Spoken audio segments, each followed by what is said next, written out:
Allez. Comme je l'indique et que nous faisons Baruch Hashem chaque semaine, alors nous avons dans la paracha de Vaïtsé que je vous ai mis en titre Kshe Abechi Metaken et Aneshama. Quand, eh bien, la larme va quelque part réparer, accomplir, compléter l'âme. Et nous avons une histoire dans la Gemara qui est particulièrement délicate et douloureuse que vous avez ici avec les commentaires du Rav Kook dans Enaya. Le premier point, je vous soumets. Tanya, mipnema banav ubnotav shel adam, metim kshem ktanim. Pourquoi est-ce que les enfants, les garçons et les jeunes filles d'un père, d'un homme, meurent quand ils sont jeunes? D'accord? La Gemara, elle demande ça, elle interroge pourquoi. Pourquoi ça arrive, hein? Pourquoi ça arrive? Pourquoi est-ce qu'un père perd ses enfants, que Dieu préserve? Kedei, pardon? Dans Masechet Shabbat. Dans Masechet Shabbat, c'est le okay. Dav Zayin Amud Aleph. Et sur ce point, pas le Zayin Amud Aleph, etc. C'est le 13e chapitre, mais la piscade dans Enaya, c'est Zayin. Donc, et la question, elle est posée. On va voir aussi, évidemment, de quel type de mort on parle. Parce qu'en réalité, que Dieu préserve, c'est tous les enfants qui mouraient, on disait c'est à cause que leur père, ils n'ont pas justement pleuré, ils ne se sont pas endeuillés pour des gens qui devaient être endeuillés, qui méritaient d'être pleurés. Alors, ce serait pour ça que leurs enfants meurent. C'est ce que nous dit la Gemara. Kedei sheifke veitabel aladam kasher. Pourquoi? Eh bien, ces enfants meurent parce que il a, d'une manière, enfin, pour l'encourager à s'endeuiller et à pleurer pour un homme dit kasher. Un homme kasher, c'est-à-dire un homme méritant, un homme digne de ce nom. Kedei sheifke irbuvena shakal mine. Ela mipne shelo bacha. On doit avoir naturellement le comportement à s'attrister, à pleurer quand, eh bien, vous avez un grand maître de Torah qui décède, quand un soldat, encore une fois, est tombé au front. Et la mipne shelo bacha veitabel aladam kasher, comme il ne s'est pas endeuillé, il n'a pas pleuré, shakal aboche ou mitabel, aladam kasher, mochlin lo, al kol avonotav, bishvil kavod sheasa. Et à l'inverse, si que Dieu préserve, eh bien tes enfants devaient en pâtir du fait que que tu aies éprouvé de l'empathie à l'égard de quelqu'un digne de ce nom, eh bien on t'expie et on t'expie toutes tes fautes. On t'explique toute la justice, la rigueur qui aurait pu se mettre, qui aurait pu t'être infligée. D'accord. Ça ne justifie pas le fait que l'enfant meure. Non, mais je dis, pourquoi les enfants ils meurent? Parce que tu n'as pas pleuré pour un rab. Oh, wow. Mais je vous cite la Gemara. Après, qu'est-ce que ça veut dire quand on parle il meurt? Est-ce qu'on parle d'une mort physique? Non, pas automatiquement. C'est pas? On parle d'une mort qui peut tout à fait être entendue au niveau spirituel du terme, c'est-à-dire au niveau psychologique. C'est-à-dire une personne, par exemple, qui, on n'est jamais assuré de toute façon d'avoir l'assurance de ses enfants qui vont continuer le chemin qu'on a envie de leur donner. Mais il est indubitable que quand un enfant voit son père investi dans des choses qui ont de la valeur, qu'il s'emporte, qu'il s'attriste, qu'il se réjouit pour des choses qui ont de la valeur, bien, il en pâtit aussi au sens positif du terme. Mais on va voir comment le Rav Kook commente cette Gemara. Et surtout, quel est le rapport avec la paracha de Vaïtsé. D'accord? On va arriver dans quelques minutes. Achinour est né. L'éducation, qui est le fondement même, Isodam Shachat Achaim, Betaharatam, Vegdushatam. Quelle est la dimension essentielle de l'éducation? C'est ce qu'il y a après le gras. Okay? Après ce qu'il y a le gras. L'éducation est ce qu'il y a encore une fois de fondamental et qui permet de poursuivre la vie dans sa pureté et dans sa sainteté. Ça, c'est la base. C'est très dur ce qu'on est en train de dire maintenant. Mais encore une fois, c'est un défi. On est tous parents. Je ne suis pas grand-parent, mais on est tous parents. On a tous été confrontés à cette réalité-là de quelles sont les valeurs qu'on va transmettre, qu'on a transmis et qu'on va transmettre, encore une fois, à nos enfants. C'est ça la difficulté. Et quand en plus on n'a pas grandi dans un environnement qui se prête, c'est encore plus compliqué de vouloir éduquer ses enfants dans la pureté et dans la sainteté. Moi, t'as fait un cours pour moi, c'est ça? Il a dit que c'était casse-gueule. Il nous a J'ai pardon, prévu. pardon. C'est, Non, mais lui, il n'est pas peur de moi. Je pense que j'adore le rap. Mais non, non, mais tu as le droit d'abord, tu as le droit, mais j'ai le droit de quoi? tu as le droit même d'exploser, c'est pas du tout. Genre, Mais surtout, mon père, la bande d'un enfant, d'avoir été éduqué dans une famille où on mangeait du cochon et on ne pleurait pas les rats. d'abord, on vient tous de l'étranger, en l'occurrence, quel que soit notre parcours. Et surtout, on a tous des parcours un peu compliqués. Mais c'est pas la C'est ça. culpabilité, Mais c'est pas ça n'a rien à culpabilité. voir avec. C'est pas culpabilité, c'est question, il te dit, en fait, surtout ce qu'il faut entendre de ça, c'est que si tu as la possibilité de t'endeuiller, de pleurer, etc., Adam Kacha, tu ne le fais pas, c'est là que ça devient compliqué. On ne parle pas de l'ignorance que tu as cité à l'instant, c'est dû essentiellement à l'ignorance. C'est pas dû à une volonté féroce d'aller à contre-courant avec. C'est très nuancé. Et c'est très important cette nuance aussi. D'accord? Il ne faut jamais oublier qu'il y a ce qu'on appelle le chazonish, ce qu'on appelle le tinok chez Nishba. Comme si on avait grandi dans un monastère et qu'on a été libéré de ce monastère. Ce n'est pas la même chose. Je parle dans une considération clairement, encore une fois, d'un homme qui se. En gros, c'est ça l'idée qui est derrière. Je me fous totalement du monde qui m'entoure. Ah oui, ça. Et c'est ça que ça veut dire. Adam Kacher, tu peux l'entendre justement. Il n'y a pas, il y a pas dit, il y a pas dit un Talmid Chacham. Mais encore une fois, moi, je te dis, c'est tout à ton honneur que tu dis que ça ne me concerne pas. Moi, je considère que ça me concerne. Moi, j'ai pas de problème à dire que ça me concerne. On est tous. Mais moi, j'ai le revenir sur. Je dis, de réfléchir aux valeurs que tu vas transmettre. Réfléchis, j'ai donné des D'accord. valeurs que moi j'avais reçues, et même si ce pas des valeurs qui sont proches de la Torah, quoi que ce soit, c'est des valeurs qui me semblaient bonnes. D'accord. Et, et voilà, et mon fils fait donner, je fais une baffe, je fais une baffe, et tout. Non, mais je caricature. Moi, je chantais dans le cochon, tout est bon à la maison. Oui, mais non, mais bien sûr, non, mais Non, mais le fond, tu as très bien dit. La problématique, encore une fois, c'est on est dans cette complexité-là. Je vais reprendre un exemple très concret. Euh, faut être malade mental pour aller il y a 15 jours à Hebron et on va dormir sous la pluie dans un sac de couchage par terre. Mais d'un autre côté, euh, non. mais tu comprends que d'un autre côté, Je ne cite pas toutes les lettres. tu comprends que d'un autre côté, tu te rends compte bien évidemment du nombre de valeurs essentielles qu'on transmet à nos enfants avec la pluie, avec le machin, avec le truc, en assumant ça. Il y a eu telle affreuse truc, il y a eu le 7 octobre parce que des personnes ne mangent pas cachère, ne Ils font ne pas vont pas, ils refaire. vont pas. C'est pas ce qu'il a dit. Non, mais C'est pas ce qu'il a dit, Aval. C'est parce que la Gemara, elle a dit, Aval. comme une forme de. Le sujet vraiment casse-gueule, la preuve, c'est que je comprends pas. Oui, non, mais c'est très bien, mais ce que tu as très bien dit, C'est, je suis désolé, la culpabilité pour un événement, là, on parle d'une famille, on parle d'un individu, mais la culpabilité à l'échelle du peuple, je l'ai déjà dit et je l'assume pleinement, il y a une culpabilité à l'échelle du peuple. Il faut pas faut pas se fermer les yeux.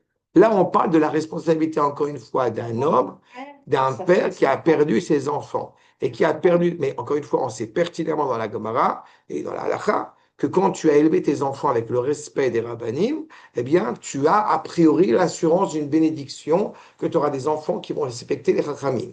Quand tu as été éduqué avec la Torah, tu as une assurance a priori que. Et encore une fois, qu'est-ce que je parle comme assurance? L'assurance, il n'y a pas d'assurance, il y a la prière qui compte. C'est-à-dire qu'il y a effectivement 300% d'aide à Kadosh Baruch Hu et 500% de prière. Mais c'est jamais, encore une fois, aussi carré, aussi catégorique. On dit ça. C'est que l'éducation. Exactement. Mais la base, elle est ici énoncée. Encore une fois, quand on a vécu justement dans un. On va s'approcher de Hanouka. Il y a un texte, il y a un article que j'avais publié sur l'éducation de la génération. Si vous avez l'occasion de le parcourir à l'approche de Hanouka, parce que les gens ont toute cette problématique de Hanouka. Les Chaner, c'est inaugurer. C'est rendre l'objet, entre guillemets, euh, fonctionnel pour ce qu'il doit être. Donc, les Chaner, un enfant, mon objectif, c'est pas de faire de mes enfants des bons citoyens. Mon objectif, en ayant transmis et en transmettant des valeurs à mes enfants, c'est de faire en sorte de faire mieux que ce que moi j'ai fait par rapport au service divin, par rapport à la Gdusha, par rapport à la pureté, etc. Sauf que j'ai ce privilège, si je puis dire, c'est que je réside en Israël, que j'ai reçu une éducation, que j'ai acquise une partie de moi-même et que je transmets cette idée-là. Mais même là-dessus, je pourrais tomber dans un autre écueil. C'est pour ça que ça m'importe et c'est très précis. C'est pas le fait d'être un robot qui fait des mitzvot. C'est pas de ça qu'on parle. On aurait pu dire, par exemple, et c'est pour ça que je suis très prudent, et c'est très important ce que tu as dit et qui permet de rectifier. On n'a pas dit ton fils il est mort, que Dieu préserve, parce que tu n'as pas fait Shabbat, parce que tu n'as pas mangé kasher. On a dit parce que tu ne t'es pas, toi personnellement, que Dieu préserve, que tu ne t'es pas attristé, que tu ne t'es pas endeuillé pour quelqu'un de kasher. C'est ça qu'on a dit. Et je trouve qu'ici, il y a une dimension qui dépasse le cadre purement, excusez-moi du terme, le cadre un peu primaire des us et des coutumes et des lois du Shulchan Aruch. Je suis d'extrêmement précis dans ce qui est dit. Et je vous en conjure, ne tombez pas dans ce piège-là. Quand tu me demandes par rapport à Simchat Torah, on l'a déjà évoqué, et on l'évoquera certainement encore en plus après avec Rav Kook, mais dans cette idée de bien comprendre que oui, il y a une responsabilité. Et cette responsabilité, elle incombe au collectif. Au collectif, De toute façon. mais pas dans une relation personnelle d'un enfant avec son parcours. Écoute, j'ai le sentiment, pour ma part, à chaque fois qu'il y a un problème en Israël, que ce que je n'ai pas fait. Non? Qu'est-ce que je n'ai pas encore fait? Qu'est-ce que je n'ai pas encore retrouvé suffisant mes manches? Et Arnaud, il croyait que je rigolais tout à l'heure quand je lui disais, il me voyait contrarié en allant dans la rue. Je n'étais pas contrarié, mais je pense sincèrement, malheureusement, peut-être à mon grand désarroi, je pense, ok, le peuple, qu'est-ce qui se passe avec les soldats, lui, ce truc, haine, voilà, là, c'est une réalité. Et on est tous comme ça. Oui. Regarde sur la prière. En quoi la prière et La prière envers Akadosh Baruch Hu de faire en sorte que ce soit pour le mieux. C'est ça que je demande. On demande à Akadosh Baruch Hu qu'on ait des enfants, qu'on soit nous d'abord bien éduqués et que nos enfants suivent le chemin, suivent le maillon dans la chaîne, comme j'aime le citer. Et ce que je dis, c'est beaucoup de prières, c'est beaucoup de demandes à Akadosh Baruch Hu. On fait beaucoup de travail pour essayer d'être à l'écoute de nos enfants, mais c'est pas, encore une fois, et je suis toujours très ému quand je dis que je vois mes enfants qui évoluent et je prends conscience à chaque fois que c'est pas un acquis. Je vois des amis autour de moi, je vois des gens qui ont grandi qui grandissent et qui ont grandi dans des familles qui sont similaires à la nôtre, qui ont étudié la Torah peut-être 2 fois plus que moi, qui ont des parents qui sont des profondément érudits, et pourtant les enfants, ils sont pas du tout ils sont pas du tout dans le move, comment dire. Donc c'est pour ça que je dis que de plus en plus avec les années, bah, je me dis qu'effectivement on travaille beaucoup, mais c'est beaucoup, beaucoup, beaucoup, beaucoup, beaucoup et encore beaucoup. Les enfants L'aide à Kadosh Baruch Hu. sont différents. Exactement. Là, dans la famille, Bien sûr. Caïn, Oui, d'accord. Et puis tu as Esav, bien sûr. Bien sûr. D'accord? Bien sûr. Mais en tous les cas, il est clair qu'on a une aspiration de départ quand on a reçu ces valeurs, bien évidemment. C'est pour ça que le Rav Kook est un grand éducateur et qu'il nous transmet déjà ces valeurs. De comprendre que Aïsod, Chinuch Isod Amshachat Achaim, Betaharatam, il y a une chaîne. Vekdushatam. Maintenant, grâce à cette éducation, que Shou Mesudar, vous voyez, Shou Mesudar Karaouy, Al Basis Kedushat Torah va Mitzvah, Amusar va Tzedek Atahor. La base de l'éducation, c'est de transmettre encore une fois avec la sainteté et la pureté des valeurs essentielles. Et ça ne peut se faire dans la mesure où l'enfant a naturellement, si je puis dire, grandi dans l'expression de sainteté à l'égard de la Torah, à l'égard de la mitzvah, à l'égard de la morale, à l'égard de la justesse pure, ou à Hamoud, Shel Chaya Doron. Être quelqu'un, on avait déjà évoqué cette problématique-là, être quelqu'un de droit, de cohérent. Éduquer ses enfants à être droit, à être cohérent vis-à-vis d'Akadosh Baruch Hu et vis-à-vis de son prochain. Ve'etzem hachinuf, lo yuchal leitkayem betsurato absisit. C'est terrible ce qu'il est en train de nous dire. L'éducation ne pourra pas tenir la route, ne pourra pas s'assumer, ne pourra pas agir sur l'homme Ad bereshit yalduto, liyasher et ochot chayav et chunotav. Sans ces postulats-là, elle ne pourra pas, eh bien, assumer, encore une fois, agir sur les prémices, sur les premiers pas de l'enfant et lui donner des qualités essentielles. Il y a une expression du Rabbi Menachem Mendel de Kotsk que j'aime beaucoup, où un père vient le voir, comment je peux faire pour que mes enfants soient des Talmidei Rachamim? Réponse du Rabbi Mikotsk, sois toi-même un Talmid Chacham. Sinon, tu vas éduquer des enfants qui vont vouloir que leurs enfants soient des Talmidei Rachamim. C'est exactement cela.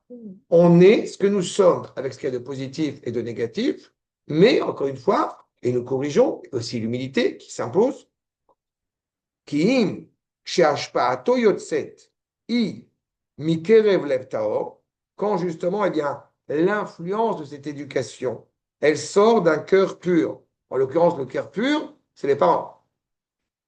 C'est pas? Shechaye akashrut, emikar magamato vesheifat nafsho. On a une envie constante de dire on veut faire mieux. On a une aspiration à être en cohérence vis-à-vis d'Akadosh Baruch Hu. On peut reconnaître notre faiblesse, on peut reconnaître nos erreurs, nos écueils, mais nous savons où est le bien, nous savons où est la vérité. N'oubliez pas, surtout quand on a vécu en France, que la vérité et le bien, ce sont des concepts relativement étrangers. Tu vois? Ça relève du bien social. Kedei, donc tout cela n'a qu'un seul objectif. Kedei sheivke veitabel al adam kasher, ce qui est en gras. Kelomar, shiavo le matzav nafshi metukan kaze. C'est pas l'idée de dire, allez, force-toi à pleurer. Il y a un truc terrible que je pourrais vous raconter, qui va dans le même sens. Il y a un homme qui a reçu un cours et on lui a expliqué que les perruques étaient une horreur, étaient à bannir les perruques pour les femmes. Il est arrivé à la maison, il a brûlé toutes les perruques de sa femme. Sa femme, c'est la tristesse, puisqu'elle ne peut même pas réparer, elle ne peut même pas corriger, elle ne peut pas sortir à l'extérieur. Elle se met à pleurer. Le mari lui rentre, on m'a raconté cette anecdote, mais c'est une anecdote vraie, hein. Le mari lui rentre dedans en lui disant que justement, à cause de toi, du fait que tu pleures, ça crée la zizanie, la zizanie et la douleur dans la maison. Oui, oui.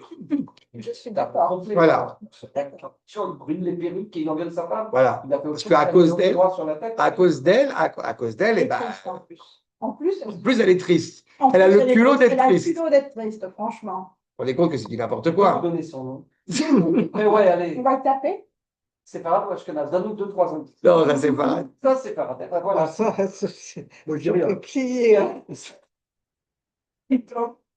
Pas évident, non. Voilà. Attends, mais non, non, mais ce qui est fondamental, c'est ça. Vous comprenez qu'en réalité, on parle dans Il n'est cette pas parmi nous, tristesse. je vise personne. Non, c'est pas André. Mais bon, c'est. André, il n'a pas de perruque, de toute façon. Ah, tout de même, non. Tu vois, c'est quoi?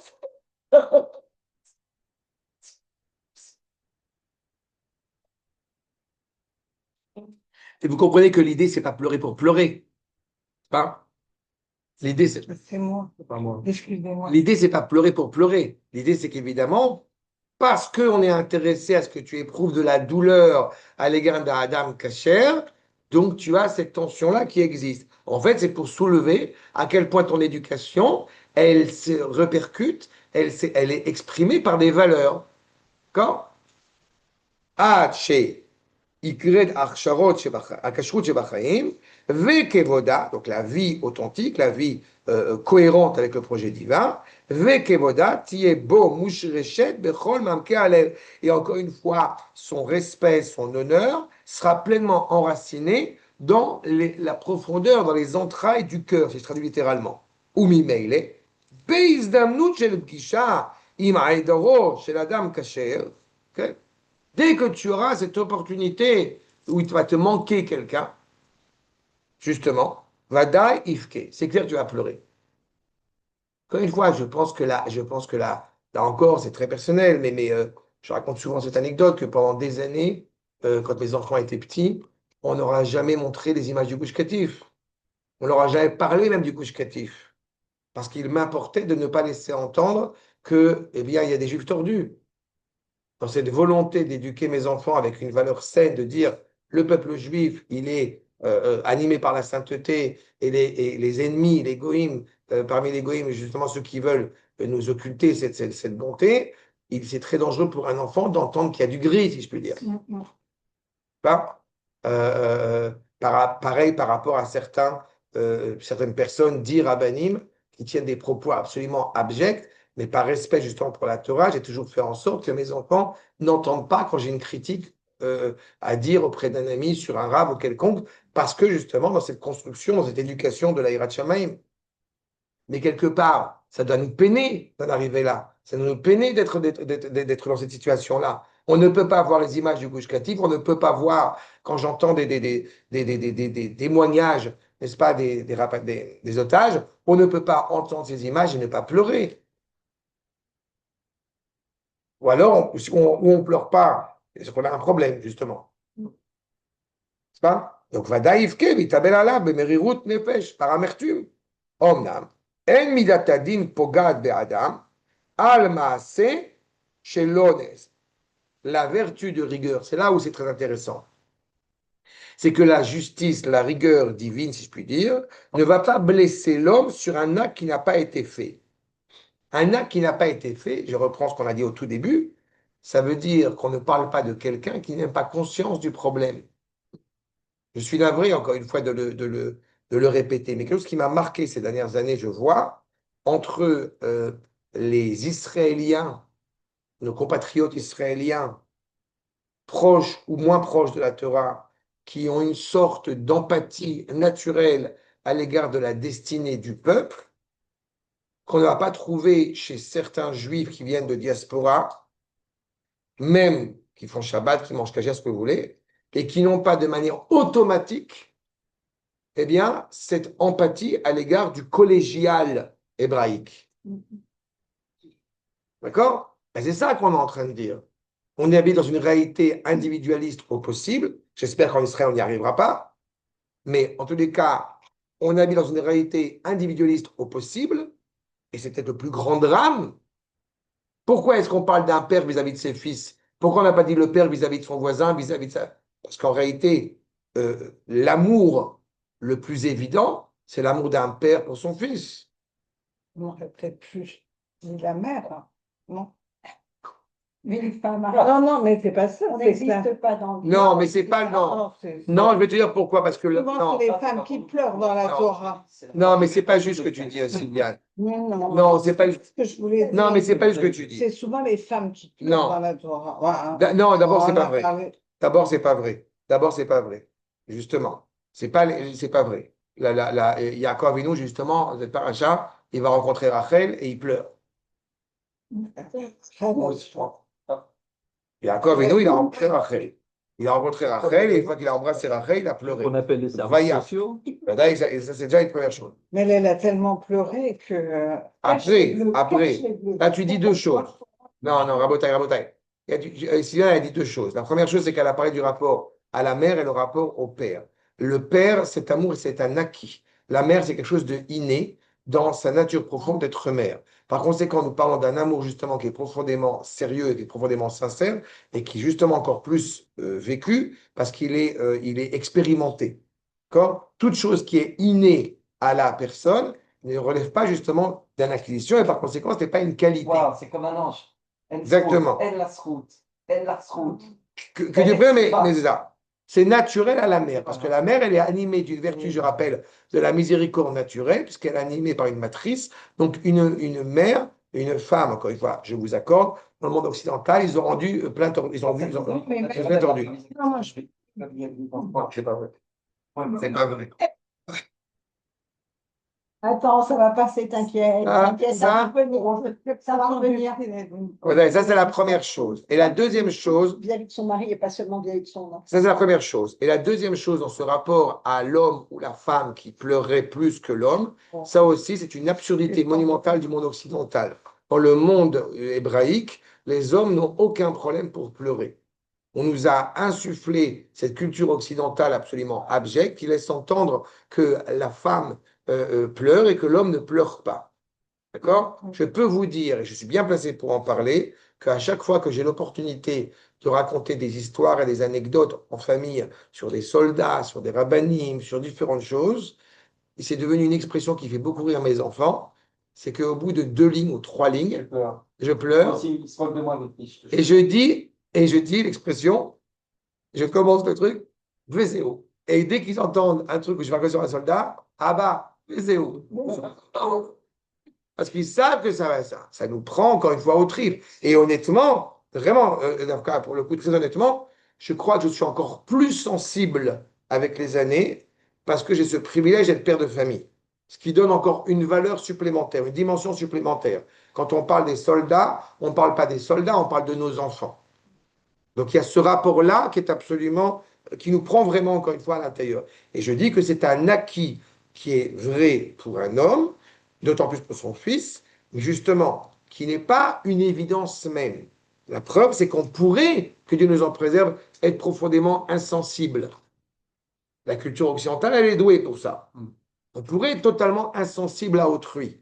Mais justement, le test, entre guillemets, c'est si ton fils t'a vu pleurer pour des bonnes choses. Quand je dis ton fils, évidemment, on l'a dit au début de la Gemara, ton fils est ta fille. Et ce n'est pas une question de réserver spécialement à ça. En tous les cas, l'amarot, alken, l'amarot, maché amatara, ashgachit, ikedei sheivke, veitabel aladam kacher. Vous voyez que la finalité du projet divin, vous voyez à quel point c'est extraordinaire ce que dit le Rav Kook. La finalité de la providence divine, c'est de t'encourager à pleurer pour.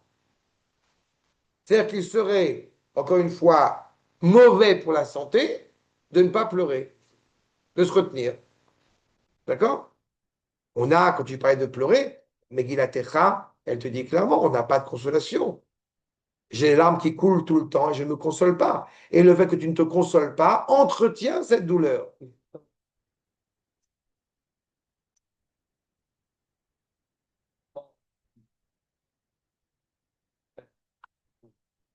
Il est important d'être triste, comme on a dit, dans les moments où il faut être triste. Mais il est fondamental de ne pas se réduire à la tristesse. Au contraire, le fait, comme j'aime à le dire, si tu demandes, par exemple, est-ce qu'une personne cachère, comme il est cité, est-ce que là où elle est mieux que d'être ici? La réponse est oui. Dans ce cas-là, oui, ce que dit Adam Kacher. D'accord? Dans ce cas-là, pourquoi on pleure? Puisque en réalité, la personne qui est décédée, elle est mieux là où elle est que dans le monde dans lequel nous sommes. Alors on devrait a priori, comme diraient certaines personnes maladroites à mes yeux, on devrait rigoler, puisque la personne elle est au meilleur endroit. Non, parce que plus tu pleures, plus ça veut dire que la personne elle a du mérite parce qu'elle manque à quelqu'un ici. C'est ça l'objectif de la larme. C'est pas l'objectif d'être justement d'être larmoyant. On n'est pas à Hollywood. Notre objectif, c'est de pleurer parce qu'il y a un sens à cette larme. Il y a des cas où c'est pas autorisé, enfin, interdit, comme on veut, de pleurer. Quelqu'un, À Pessah, par exemple. quand tu veux pleurer à ça? Enfin, Ça, je c'est sais ça, pas, moi je interdit. dis ça parce que mon père Et pourquoi ça m'interdisait de interdit? pleurer à Pessah. Non. Bah, Arrête de pleurer. Oui, oui, je suis navré, oui. je suis navré de te corriger. Je vais te dire. D'abord, c'est pas exact. C'est pas exact. Non, mais je vais te répondre, parce que tu as pris un très bon exemple, justement, ou un très mauvais exemple. Pessah, je vais te dire. D'abord, il y a le fameux carpas, où qu'on trempe dans l'eau salée ou dans le vinaigre, justement en référence à tous ces juifs qu'on a laissés derrière. Et on ne s'accoude pas sur le côté gauche quand on mange, n'est-ce pas, cela, le radis ou le céleri, a priori c'est le céleri, mais bon, t'as compris l'idée, que par rapport à ça, c'est la première chose. Et donc déjà, tu as déjà cette évocation, cette tristesse qui est là. Et puis, le deuxième élément, la deuxième coutume qui est plus pratiquée chez nos frères ashkénazes, c'est les œufs durs dans de l'eau salée qui introduisent le repas du Seder. Vous faites ça chez vous? Tu connais pas ce minag-là? Ah, non, mais il y a le Korban Chagiga. Mais on commence le Seder de Pessah chez les Ashkénazim par des œufs durs qui sont trempés dans de l'eau salée et qui sont l'expression des larmes qu'on a versées, encore une fois, on n'a pas le Beth Amikdash, pour les Juifs qui ont été décimés pendant l'histoire. Et je me permettrai d'ajouter la rabbinite Rachel, Aléa Shalom, la rabbinite Rachel Zini, qui profitait, qui ne connaissait évidemment pas l'arabe, puisqu'elle venait de Hongrie là-bas, et elle racontait à ses enfants, au Rav Yosef, au Rav Eliyahu, etc., elle racontait ses souvenirs de la Shoah la nuit du Seder. Ses souvenirs d'Auschwitz, elle racontait justement le soir du Seder. Donc, il est évident que on ne fait pas que pleurer, on se réjouit de la sortie d'Égypte, puisqu'on fait le Hallel 2 fois, mais on rentre dans le Seder avec quand même une réminiscence de cette douleur et de cet esclavage que nous avons dû encourir. D'accord? Mais il est certain que Pessah, c'est pas Tisha B'Av. Non, non, Je suis d'accord avec toi. Mais il y a quand même, tu vois, une image qui est présente. Achat. En tous les cas, Omnam, En Midatadin, Pogat Be'adam, on a dit, donc, Al-Maaseh Sheloneh. Je poursuis. Encore une fois, la finalité de cette providence. À Onesh, et ça c'est important pour, j'ai envie de dire, toute la conception hébraïque. À Onesh, le châtiment, la punition, et Inenu Alul, la voila bemidato anora shel mitad banav ou benotav keshem ktanim. On va pas dire, comme t'as pas pleuré, tes enfants ils meurent. C'est pas ça l'objectif, ce que nous dit c'est la Gemara. C'est pas nous amener à cet épisode dramatique qui serait la perte de tes enfants. Et là, mipne shelo bacha veitabel à la dame kasher. C'est-à-dire qu'en réalité, tu as manqué d'empathie. Il n'y a rien de pire. Encore une fois, il y a une phrase encore plus terrible qu'on connaît à la Mishnah. Tout celui qui est poresh minatsibour, kofer minaklal. Celui qui se coupe du peuple. Ça serait considéré comme étant un hérétique. Vous comprenez à quel point c'est encore plus dramatique que ça. Kofer baïkar, là, tu n'as pas perdu tes enfants, tu es exclu du peuple. Tu t'es retranché de la part d'Akadosh Baruch Hu, tu es retranché du peuple. C'est encore plus grave que ça. Veksheikar moussar, quand tu as compris cela, Léokir et Takashrut Shebachaim, de comprendre la valeur, encore une fois, de la vie, Velechabda, et de la respecter, Bechol Adarouche, dans tout ce qui est exigé, Beitamkut, Kol Tochnerucho, en approfondissant la valeur de cette vie, Az, Itakel et Abgam, Veshav, Verafalo. En cela, tu vas réparer cet écueil, tu vas réparer cette erreur, et donc, eh bien, tu vas pouvoir être guéri. Être guéri, c'est-à-dire être guéri dans ton indifférence à l'égard d'autrui, mais c'est ce qui laisse entendre aussi qu'on ne parle pas seulement d'une réalité de mort physique de la part de tes enfants, mais tout simplement d'un éloignement, d'un délaissement. Encore une fois, quand on transforme la vie en robotisation. Puis n'oubliez pas un détail, et je sais que c'est peut-être difficile parfois à entendre, il faut toujours le rappeler. Nous faisons partie, grâce à Dieu, avec les 13 articles de la confiance envers Akash Baruch pour ceux qui écoutent mon enregistrement quotidien. Eh ben, je vous rappelle quand même que la résurrection des morts est un point essentiel dans les 13 articles de la confiance envers Akadosh Baruch Hu. Donc, on est évidemment troublé en entendant perdre ses enfants, mais je crois que le plus terrible, c'est pas de perdre ses enfants, c'est de perdre ses enfants en étant conscient qu'ils vont pas revenir. C'est ça qu'on parle. Alors que, de manière générale, perdre ses enfants, c'est aussi avoir confiance qu'ils vont revenir. D'accord? Non, c'est essentiel. C'est partie des éléments essentiels de la confiance envers Akadosh Baruch Hu. Et ça, je vous rappelle qu'il a remis en cause la confiance de la résurrection des morts. D'accord? Il est hérétique à l'égard de ce point essentiel. Donc, il y a une pleine confiance. Même si, j'insiste et je répète, on pleure, justement, parce qu'il nous manque dans ce monde, dans cette réalité-là. C'est très technique ce que je vous dis maintenant. Et volontairement, je le dis de manière très rationnelle. Parce qu'on n'est pas dans le rationnel, dans cette situation-là. Chez Kol Aboché, donc tout celui qui va pleurer et qui va s'endeuiller, ou mitabel Adam Kacher, Mochlim lo alcool avonotav, automatiquement, eh bien nous allons pouvoir expier toutes ces fautes. Chez Kula, Inam, Totsaotav, Mechisaron, Aokara. Encore une fois, tous étant le résultat de ce manque de reconnaissance de la sainteté, n'est-ce pas? Shel Kedushat, Chaya Kashrut, ou Miyut Kevoda. On ne respecte pas la valeur authentique, encore une fois, de la vie.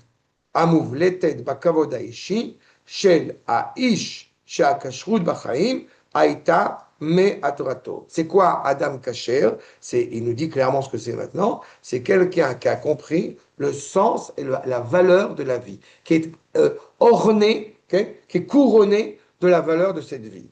Et si quelqu'un qui a autant de prêt à donner sa vie pour honorer la valeur de cette vie décède, et que malheureusement, il suscite l'indifférence, il n'y a pas de plus grand drame que cela.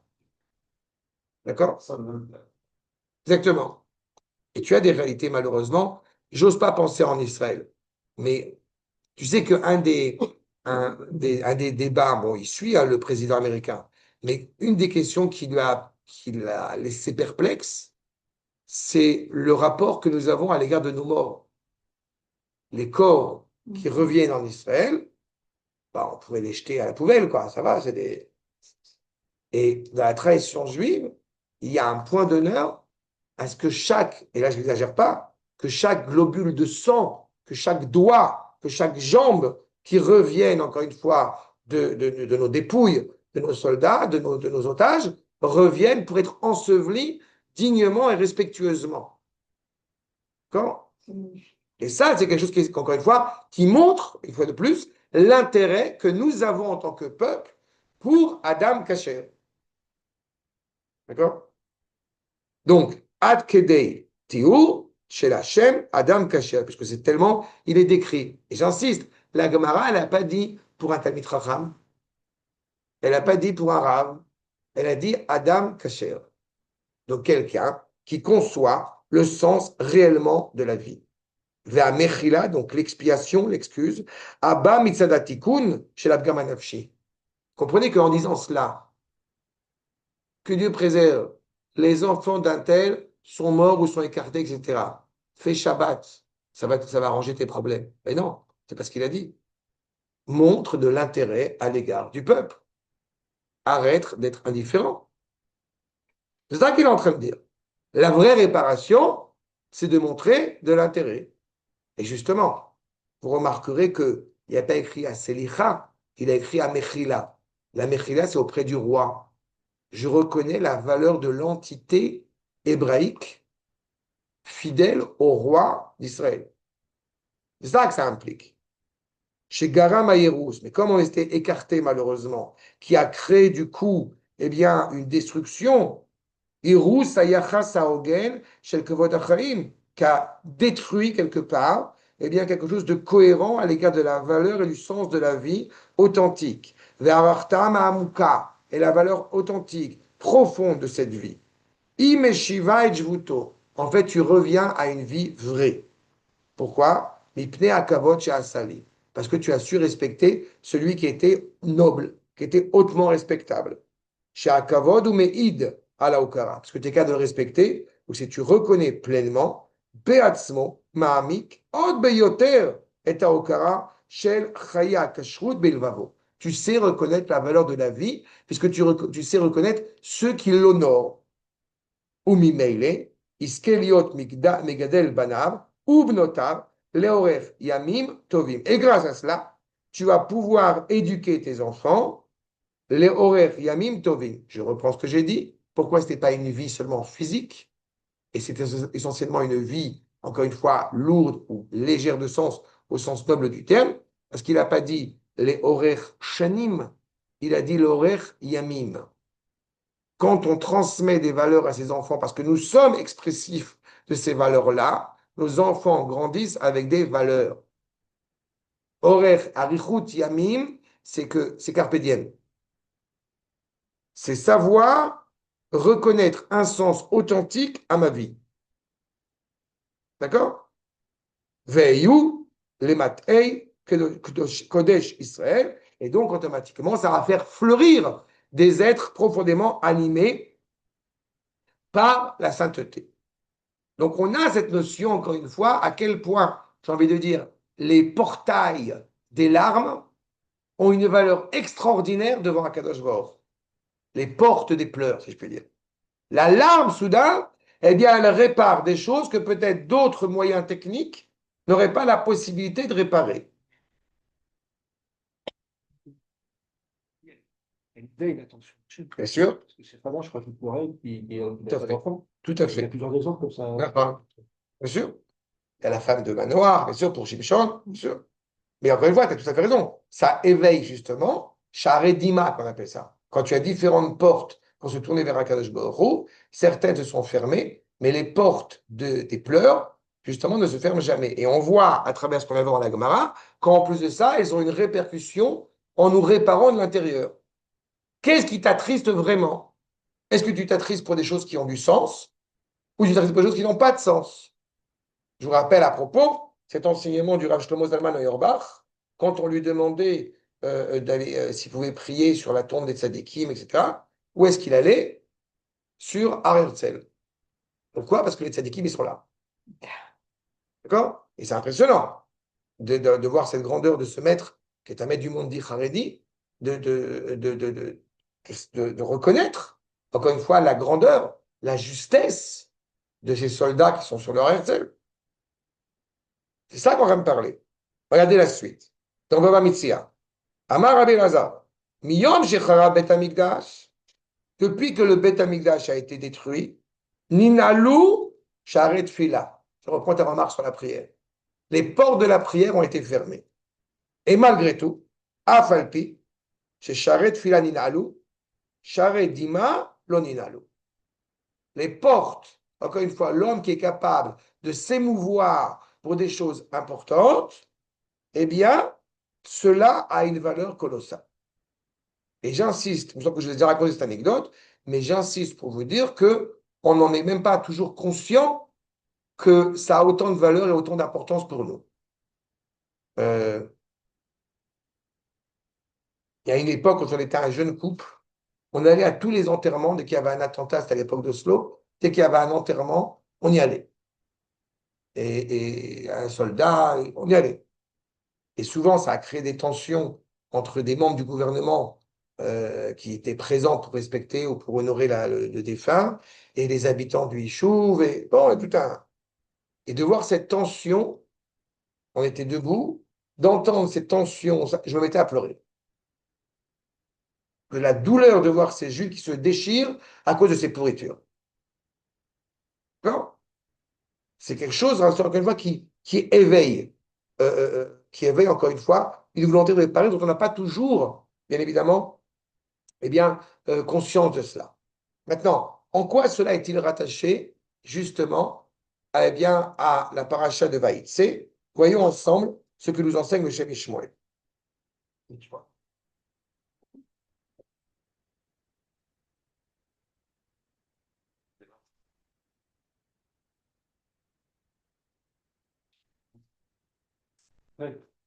Non, tu as raison. Je sais pas. Non, non, je comprends tout à fait. Que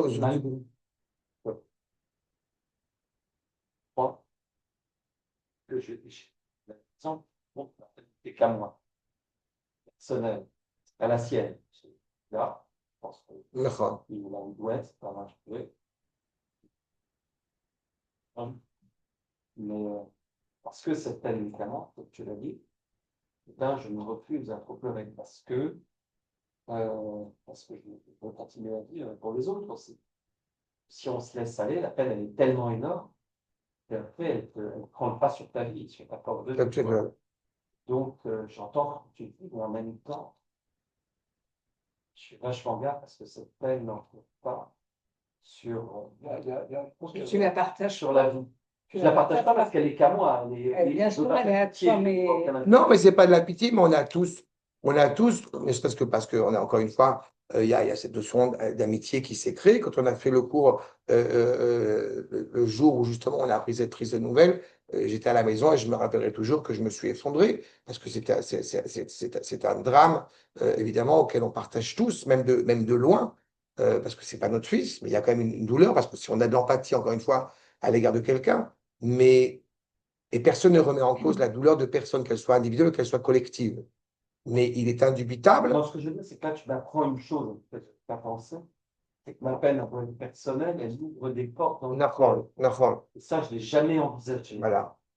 Parce que pour moi, ma peine, la rigueur, elle est presque insolente vis-à-vis de Dieu. C'est une façon, quand je suis triste, de lui dire comment tu as pu me faire ça, ce que je me refuse à faire. Parce que je suis dire comment tu as pu me faire ça. Je remercie pour ce qui arrive et je ne me plains pas pour Il y a ça. Haggai Louver qui va dans ton sens sur le fait qu'il a perdu son fils aussi au combat. Son fils a été tué pendant la guerre. Et il nous avait fait une conférence, c'est un acteur israélien qui est, bref, Ben Torah et ça. Et il dit que je me suis rendu compte que d'un côté, effectivement, je pleure la peine de mon fils, mais j'ai d'autres enfants qui, eux, sont bien vivants. Et, et c'est un petit peu ce que tu dis, ce que tu fais par rapport à ça. C'est sûr que ma peine personnelle, intime, voire égoïste, c'est ça que et que d'un coup, je m'aperçois qu'elle n'est pas que égoïste. Non, Mais j'ai du mal encore à faire le pont. non, mais tu as le droit. Mais je t'avais cité une fois une femme qui, je crois que son mari est décédé il n'y a pas longtemps, Yael Zar, elle a dit une expression que je trouve à chaque fois absolument extraordinaire. Elle appelle son fils Gilad Zar. Si vous connaissez Gdoumim, Karne Shomron, là-bas, il y a une route qui s'appelle Chabad Gilad. Bref, et quand elle a pas eu son fils, on lui a dit, mais comment tu arrives à continuer à vivre? Et elle a dit, je ne peux pas remplir le trou, mais je peux faire un pont au-dessus du trou. Et j'aime beaucoup cette image. Je trouve elle est assez expressive, encore une fois, grâce à Dieu, sans avoir vécu un tel drame, mais je trouve qu'elle est assez expressive de ce que ça représente, encore une fois. Et on avait déjà souvent. Excusez-moi, par le fond, les lettres, C'est vrai, tout à fait. C'est ça.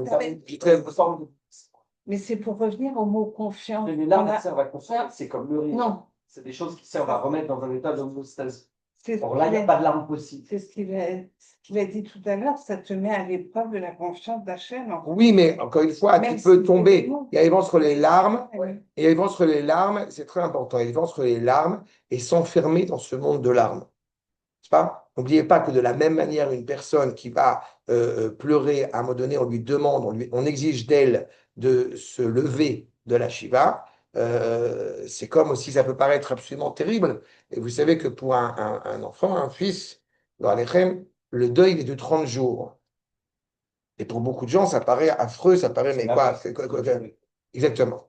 C'est pas que le 31e jour, on va aller en boîte, de toute façon. Quelqu'un qui a perdu un fils, c'est quelque chose qui est marqué, qui reste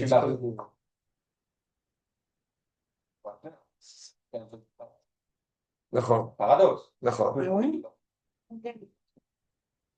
Tu ne peux pas te marier pendant un an. Pour un enfant, tu peux te marier plus tôt. Sauf si tu as fixé la dette avant.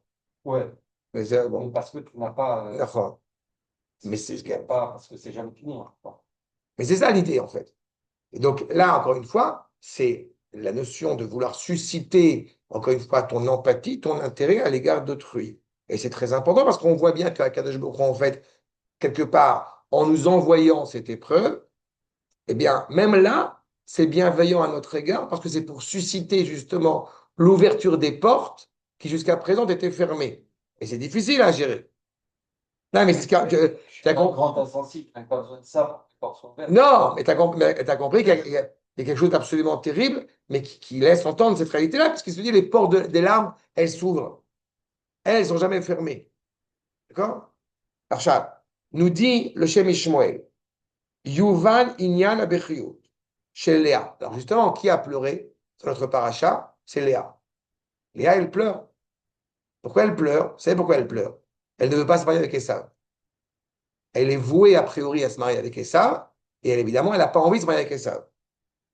Yuval Inyan Abechiot chez Léa, Ve Ataniot, même elle a jeûné, chez Loïspik, chez Tomar le Lavan, Iavshi Be'esav. Elle aurait pu jeûner, en disant je ne veux pas marier avec Esav. Non, elle pleure en plus. C'est pour ça qu'elle a les yeux, on dit les yeux, on voit les yeux qui ont pleuré.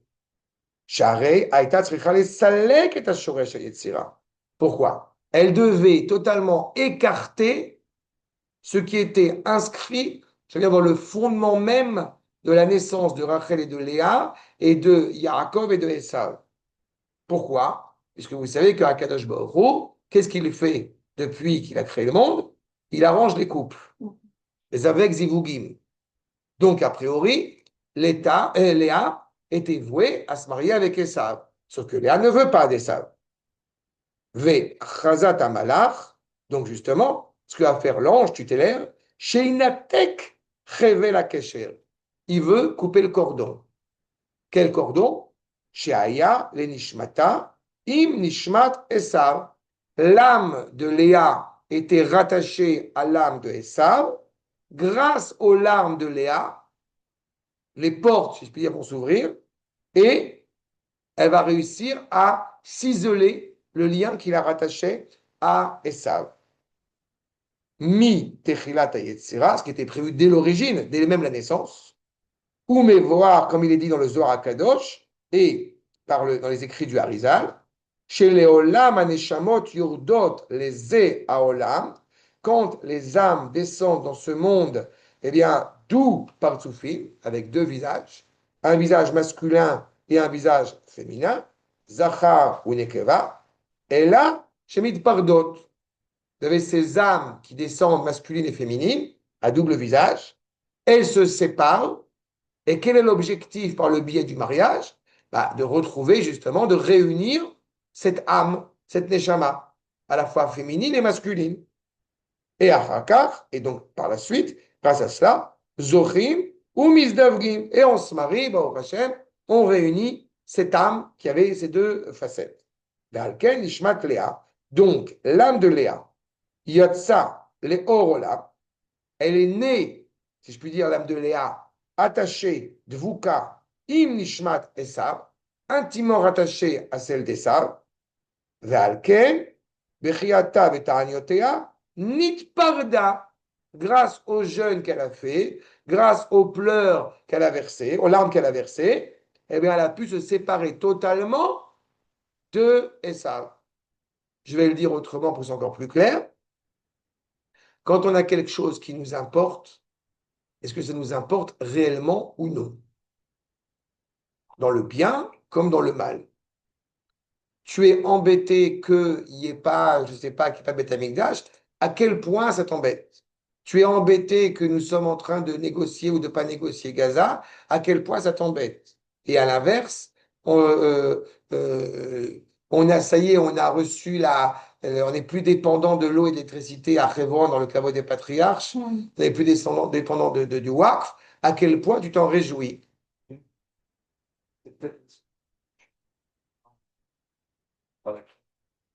L'homme pleure pas. Moi, j'ai une image, j'ai une éducation, mais des larmes comme une passivité, par exemple, dans tout l'exemple que tu as donné, le cache, ce que tu as dit avant, on peut agir. On peut se battre. La fête d'un enfant, on peut difficilement agir, il n'y a pas grand-chose à faire. Mais dans tous les autres exemples que tu as donnés, il y a l'action. Alors, les larmes, c'est une plateforme de passivité. Pourquoi est-ce que dans ce cas-là, cette forme de passivité? Non, parce que tu as tout à fait raison dans l'action. Tu as tout à fait raison dans l'action, mais il y a des actions aussi qui relèvent du peuple tout entier. Tu comprends? C'est pas la même Mais problématique. quand, par exemple, tu vas sur le montant, tu me racontes, ça a une influence J'en suis heureux. sur nous. J'en suis très De toute façon, heureux. certains vont y aller, d'autres vont y réfléchir. En tout cas, ça vous dépend. Je ne sais pas en pleurant parce qu'il n'y a pas longtemps, peut-être que tu pleures chez toi. Non, non, tu as raison. Mais tu as raison, mais d'abord, j'en suis très honoré, mais ensuite, que tu me dis. Et ensuite, je dis malgré tout à quel point ça nous ennuie en tant que peuple. Si ça nous ennuyait vraiment, alors il y a belle lurette qu'on aurait passé le bulldozer sur le bidon. Quand même, Non, c'est pas du romantisme. C'est à quel point tu t'attristes. C'est pas dire après du nombre de larmes que tu as versé. C'est à quel point ça t'attriste cette réalité-là. oui, qu'est-ce que je fais? Bien sûr. Combien de temps? Mais ça, c'est ce que j'ai. Ça, encore une fois, je vais faire de la pub, mais j'avais écrit un article sur le mois de Tammuz. J'avais fait un cours et j'avais aussi un article sur le mois de Tammuz sur les deux inclinaisons à la tristesse. Et tu as tout à fait raison. La statue du Tammuz, qui était justement où les femmes pleuraient avec le reflet du soleil sur ces statues, qui laissait entendre que ces statues, elles pleuraient, et donc c'était pleurer pour pleurer. Je vais faire un film hollywoodien avec pour seul objectif de te faire pleurer, pas faire une cérémonie officielle de souvenir de je sais pas quoi. Si j'ai réussi à te faire pleurer, on a réussi. Tu es tout à fait d'accord dans cet axe-là. Mais ce n'est pas l'axe que je prends ici. C'est de voir qu'est-ce qui t'attriste vraiment. Parfois, malheureusement, on n'est pas attristé par pas mal de choses. Oui, mais il y a aussi une part d'abord de s'asseoir et de pleurer. Il y a aussi une phase de s'asseoir et de pleurer. Tu vois, il y a un moment où on se lève pour agir, mais aussi d'abord et avant tout, un moment où on s'assoit pour pleurer de ce qu'on est conscient. Le jour du 9 Av, on s'assoit pour pleurer. Même si on a une envie de réparer pleinement. Mais à quel point? D'accord? Il y a de belles larmes dans la Torah quand même. Les larmes en fait sont Jérémie, les pleurs de Rachel. C'est pas que de la tristesse. Non, c'est pas que je veux dire.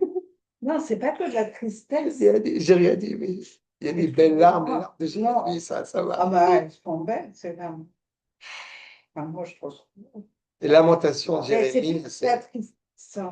C'est moi, aussi c'est le fait de, comme vous disiez, ce qui est important ici, dans le sens où on est en train de le voir grâce au Shem et Shmuel, c'est de comprendre que les larmes peuvent avoir comme résultante une opération extraordinaire qu'on ignorait jusqu'à présent. Je pense que c'est ça qu'il faut retenir. Mais ça dépend de pourquoi on Bien sûr, tu as tout à fait raison. oui, Bah, on a dit tout à l'heure, tu pleures pas pour n'importe quoi. tout à fait. Bien sûr. Et là, Léa, tu vois qu'elle pleure en réalité parce qu'elle, justement, récuse cette idée d'être mariée avec Esav. Elle a bien vu la problématique qui est inhérente à Esav. Justement, elle veut pleurer pour être avec un Adam Kacher, en l'occurrence. D'accord? Nit perda mimena. Mais lors de la Shezarta, des éléments à la. Grâce à cela, elle a pu acquérir une valeur extraordinaire. Malat alma deit kassia. Chazra liot zivuga shel Yaakov. Elle qui était a priori donc eh bien, des vertus cachées, par le privilège d'être elle aussi la femme de Yaakov. Justement. Léa, Iskilazot. Léa a compris cela. Ve'aimaot, nos mères, qui étaient évidemment prophétesses, Neviot Ayou, Ve'olai Benevoa, Nidgala, la Kolaïnian. Comment est-ce qu'elle a su, si je puis dire que Esav était un pourri, par exemple? A priori, elle ne le sait pas. Donc, nous leur insiste en disant que peut-être que justement, elle a pu voir cela par voie prophétique. Mais si on dit par voie prophétique, c'est grâce à quoi qu'elle a pu être prophétesse? Parce qu'elle a pleuré. Du fait qu'elle pleure, c'est-à-dire qu'aux yeux d'Akash Baruch Hu, ça a de l'intérêt. Du fait que ça a de l'intérêt, il s'adresse à elle et lui donne le mérite de se marier avec Yaakov. Sûr, bien sûr.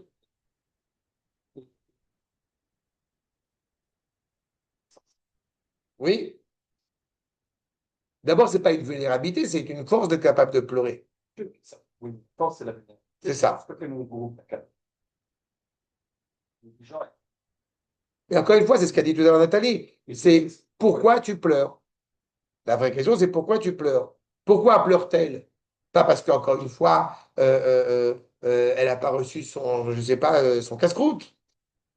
Elle pleure parce que l'idée de forger ce qui est l'essentiel de la tradition juive, c'est-à-dire forger un foyer avec un homme, mais aussi abject que Esav, ça la taraude au plus haut point. Et là, du coup, quelque part, l'action, enfin, le pleur devient une action. Non? Ça, tout à fait. Ce pleur a des répercussions, bien évidemment, sur ce qui va se passer. Tout à fait. Et donc, c'est pour ça qu'effectivement, Akadosh Baruch Hu, je veux dire, il entend ces pleurs. D'accord? Il faut aussi, et c'est ça, tu parlais d'humilité, et que je trouve ça tout à fait cohérent, c'est-à-dire que de pleurer auprès d'Akadosh Baruch Hu, ça a aussi une valeur, ça a aussi un sens. On sait que nous sommes acteurs dans cette réalité-là, et que nous avons un devoir d'être acteurs. Mais nous avons aussi la capacité à se tourner vers Akash Baruch Hu et lui demander de la miséricorde. Je fais ce que je peux, je m'efforce, j'avance, mais Hachem, je t'en prie, aide-moi. D'accord? C'est ça qui est sous-entendu derrière. Donc, Bemouvan, chez Be'amirata Levad, il suffit qu'elle ait dit, alors qu'elle aurait pu se contenter de cela. Levad, Iavshi Be'esav, il aurait pu dire évidemment, je ne veux pas de Esav, l'histoire est terminée. Non. Parce qu'il nous dit, chez Be'amirata Levad, Iavshi Be'esav, Lo Aitan Ifredet Mimenu. Tu es réservé à lui, tu es voué à lui. Si elle avait dit simplement, je ne veux pas me marier avec lui, peut-être ça n'aurait pas suffi. Elle n'aurait pas pu se séparer totalement de Esav. Elle a panta, les tfilot, ou bebechiot, beta'aniot. Mais elle a pleuré ardemment. chose. Non, non. C'est pour qu'on pleure, qu'on souffre, pour qu'on devoir pleurer, pour qu'il nous écoute et qu'il nous des portes. Par exemple, si au lieu de pleurer, on le remercie, ça le touche moins, il faut pleurer. J'aime beaucoup cette remarque, mais elle est pas exacte. Je suis sûr que c'est pour ça que On te dit que pourquoi est-ce que nos matriarches étaient stériles, a priori? Parce que la Baruch Hu mitave betfilatam shel tzadikim. Akadosh Baruch Hu, il a un désir des prières des justes. D'accord? Tu comprends la nuance? C'est pas qu'il a besoin, c'est pas que genre Akadosh Baruch Hu, il va être sadique, il nous préserve. C'est pas que il va être sadique en voulant que tu pleures, mais il y a une implication à cela. Il faut que tu comprennes quelque chose qui est essentiel, encore une fois, et qui est très spécifique à la culture hébraïque, c'est que la pluie, comme j'aime à le dire, elle va tomber à foison en Europe, et ici, elle ne tombe pas à foison. Il faut prier. Il y a une nécessité de comprendre que cette terre, elle est intimement rattachée à Kadosh Baruch Hu, et ça passe aussi par ce ressenti, encore une fois. Et malheureusement, j'aimerais te Très dire... loin. C'est faire moi, c'est ça la façon de prier. Non, Non, c'est pas suffisant. c'est pas suffisant. Non, d'abord, c'est prier à prier, et il y a à faire des mitzvot. Il y a à Avoda, il y a... D'abord, D'abord, il y a une question de sincérité, de cohérence. Ça, c'est évident. Mais à côté de cela, ça ne remet pas en cause la place de l'action. Mais la place de la prière, quand tu disais les gens avec une kippa noire, je ne suis pas certain, malheureusement, ou plutôt le contraire, je suis certain, hélas, qui n'étudie absolument pas la Emouna. N'oublie pas ce petit détail-là. Il n'étudie absolument pas le lien essentiel qui nous rattache à Kajbourou, qui le rattache à nous. Ils vont étudier la Gemara, ils vont étudier un certain nombre d'ouvrages, du Moussard, justement, de la morale, mais pas justement comment essayer de comprendre ce lien qui nous rattache à lui. la façon Pas de que. tout ce qu'on étudie Non, pas ensemble, que. c'est bien un lien Non, intime avec pas que. Bon, Pas que. C'est aussi le lien directement avec lui. Je te dis encore une fois, le fait que nous sommes au mois de Kislev et qui, par exemple, il n'est pas tombé à foison la pluie, tu comprends que c'est quelque chose qui doit nous alarmer, c'est quelque chose qui doit nous blesser, nous heurter, nous inquiéter. Akash Baruch Hu, je t'en prie, permet de descendre la pluie. Et en disant pas, on a mérité la pluie. Non, en disant, on n'a pas mérité. Mais malgré tout, je t'en prie, fais descendre la pluie. Et on a confiance aussi qu'il la fera descendre, mais on n'espère pas à la 90e minute. donc il y a un lien entre la prière et le... Mais Vedaï, c'est ce qu'il te dit, Sharet Fila Ninalo, Sharet Diman Nilalo. Et c'est-à-dire qu'il y a des choses que tu ne peux pas acquérir, effectivement, et je reprends ta remarque, des choses que malheureusement on ne peut pas acquérir sans avoir pleuré pour eux. Pardon? Les pleurs dépassent la... Les pleurs peuvent, et c'est ce qu'il dit tout à l'heure, les pleurs peuvent ouvrir des portes que la prière, elle n'ouvre pas. C'est complémentaire, en fait. Elle donne des forces, hein. Les pleurs donnent de la force. Ici. Non, mais elles ont Quand tu pleures, Écoute, je peux t'assurer encore une fois, je suis bien placé pour en parler. Il y a un détail que j'ai souvent cité. Je suis bien placé pour en parler que mon petit bébé de 19 ans, quand elle est née, mon petit bébé, mon petit bébé de 19 ans, quand elle est née, et que ça faisait quand même 5 ans qu'on attendait un enfant, et que c'était l'heure de Mincha, je n'ai jamais prié Mincha avec autant de conviction, où je pleurais entre chaque bénédiction, de joie d'avoir eu une fille. Et ne me sortez pas, je vous en supplie, c'est une fille, c'est pas un garçon, moi je m'en foutais, mais alors à un point, pas possible. Mais d'avoir ce petit, voilà, ça y est, je deviens un papa et je suis heureux et je suis profondément ému d'avoir eu cette première fille, quelque chose qui va être inscrit. Et c'est même pas du domaine du rationnel, bien évidemment. Non? L'infirmière, quelques mois après, elle devait faire une prise de sang. Et là, je dois tenir ma fille pour qu'elle fasse la prise de sang. Et l'infirmière, elle voit ma femme après, va avoir. Ma fille va bien. Oui, oui, ta fille va bien, mais ton mari va pas bien. D'accord? Mais c'est exactement ça. C'est-à-dire qu'il y a quelque chose, il y a clairement une empathie. Je répète à quel point tu as un vrai intérêt à l'égard de ce que tu demandes. C'est ça, en fait, qui est derrière. אי אפשר לזכות להן, אלא על ידי בריחה מן העיב. Tu ne peux pas acquérir cela, sinon en fuyant exactement l'inverse. Veitamtsut et tous les efforts possibles, neget kol haesterim v'atimtsumim. Tout ce qui peut être caché et réduit, encore une fois, j'ai envie de rajouter, réduit à néant, tu vas te fuir exactement dans l'antithèse de cela. Que mot Léa, chez Zarta, les ma chez Zarta, Elle a pleuré, elle a jeûné, elle a prié. Elle n'est pas devenue simplement célibataire. Du coup, elle a épousé Yaakov. D'accord? C'est ça que je veux dire, parce qu'il y a une implication extraordinaire. Elle a épousé quand même. Celle qui a épousé le mec qui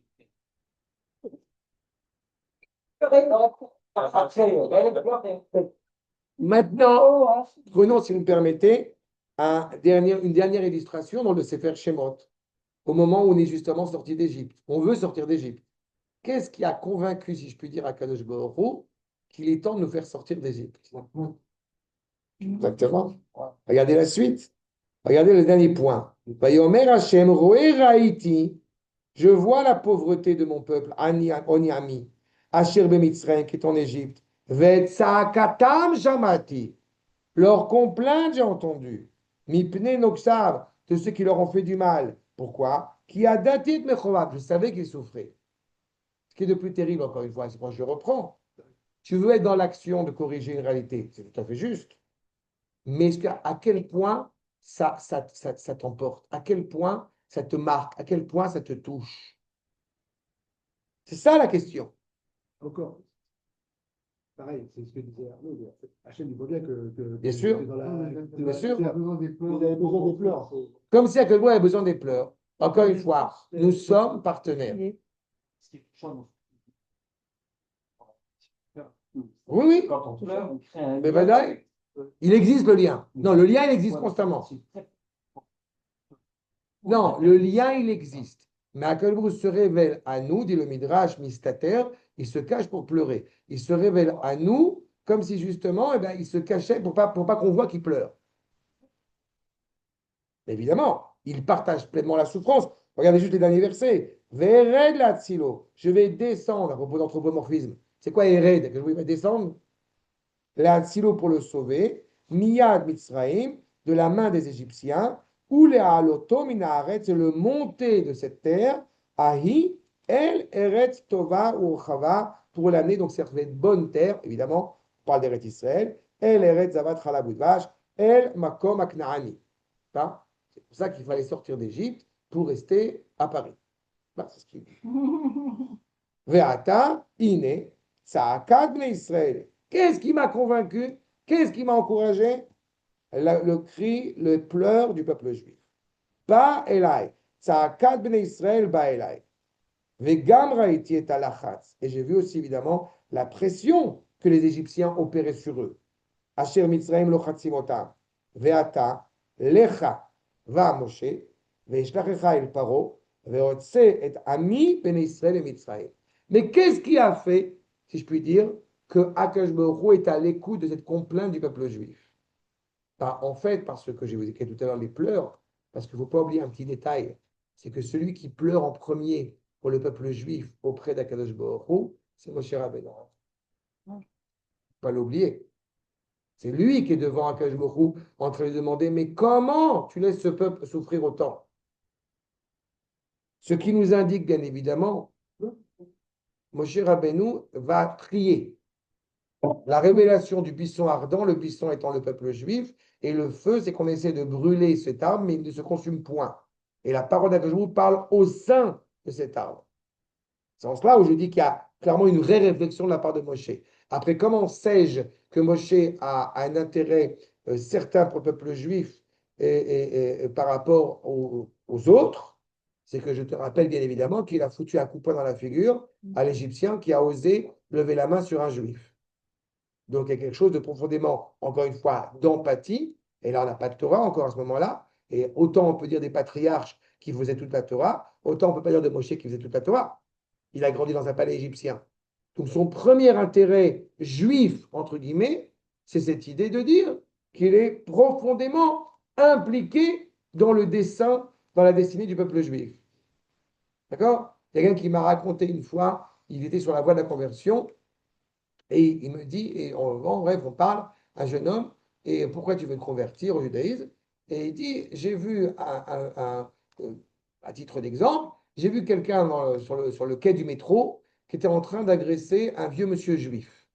Je n'ai pas supporté, j'ai éclaté la tronche à l'agresseur. Je fais bien un peu plus. D'accord? Il y a une empathie, il y a un intérêt, encore une fois, dans cette réalité-là. Mais ce que cela nous enseigne, et je terminerai sur ce point, nous dit la Gemara dans ma Sechet Brachot, Ein lo le Adam leitiesh min harachamim. Jamais, au grand jamais, quels que soient les défis, les obstacles auxquels tu dois confronter, jamais il est demandé d'un homme de se désespérer de la miséricorde d'Akadosh Baruch Hu. Gam bemikrim chamurim. Comprenez cela à deux niveaux. Dans mon rapport à un ennemi extérieur et dans mon rapport à un ennemi intérieur. C'est-à-dire imaginons par exemple que nous ne fassions pas malheureusement encore toutes les mitzvot telles que cela nous est demandé. Imaginons. C'est difficile, je sais, mais essayez de visualiser qu'on n'est pas parfait. Et ben dans ces moments-là, on pourrait vite arriver à cette idée de dire j'y arrive pas. Et ben te dis En la Adam et Yesh min harachamim. Même dans des cas dramatiques. Gam bemikrim chamorim. Baem cherev chada, au moment où l'épée, Damoclès, au moment où l'épée, elle est sur ta gorge, elle est sur ton cou, jamais tu te réduis. Comprenez que lire cet enseignement de la Gemara, là, on lit autour d'une table, on est serein. Maintenant, pensez à cet enseignement de la Gemara pour un otage à Gaza. La force qu'il a fallu. Et le nombre d'otages, entre parenthèses, ou à Auschwitz. Je parle par rapport plus proche de nous, quoi, dans ça, mais tu as raison.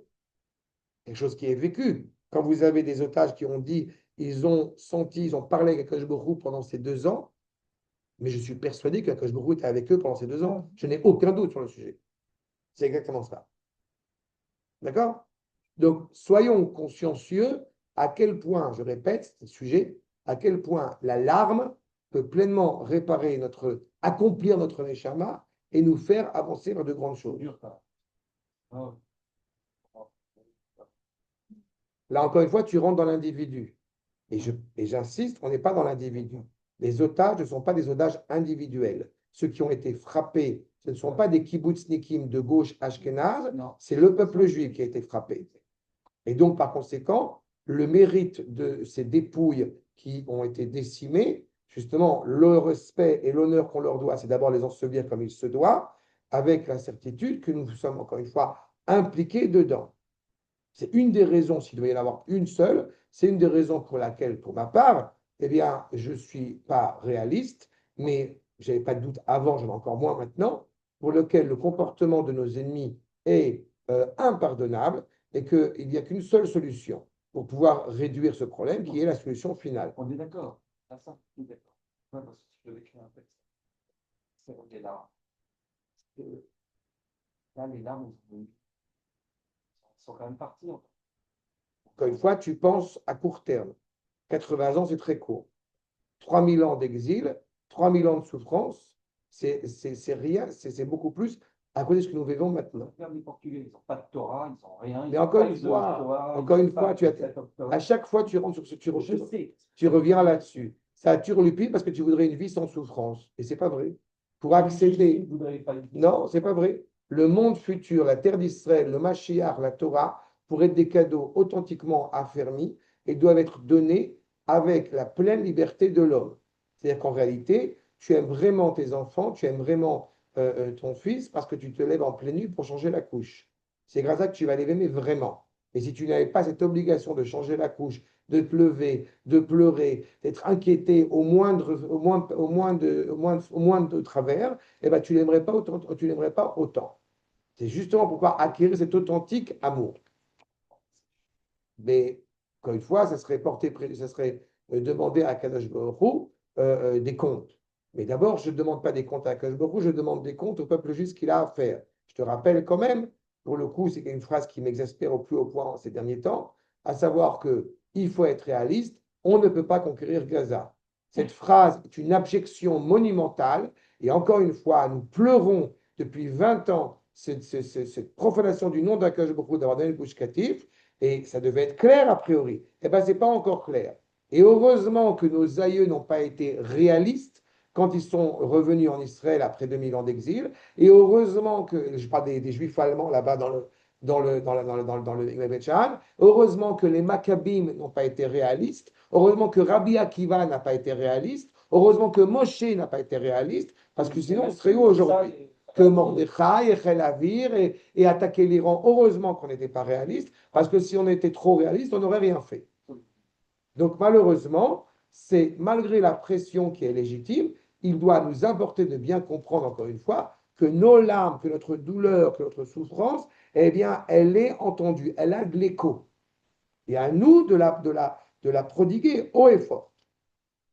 Encore une fois, la complainte, ça me fait rappeler ce qui s'est passé il y a 15 jours quand on a dansé sous la pluie avec le Rav Shmuel Eliyahu. Et on était en chantant Mizmor les Toda. Remercie Akadosh Baruch Hu, il pleut des cordes, merci Akadosh Baruch Hu.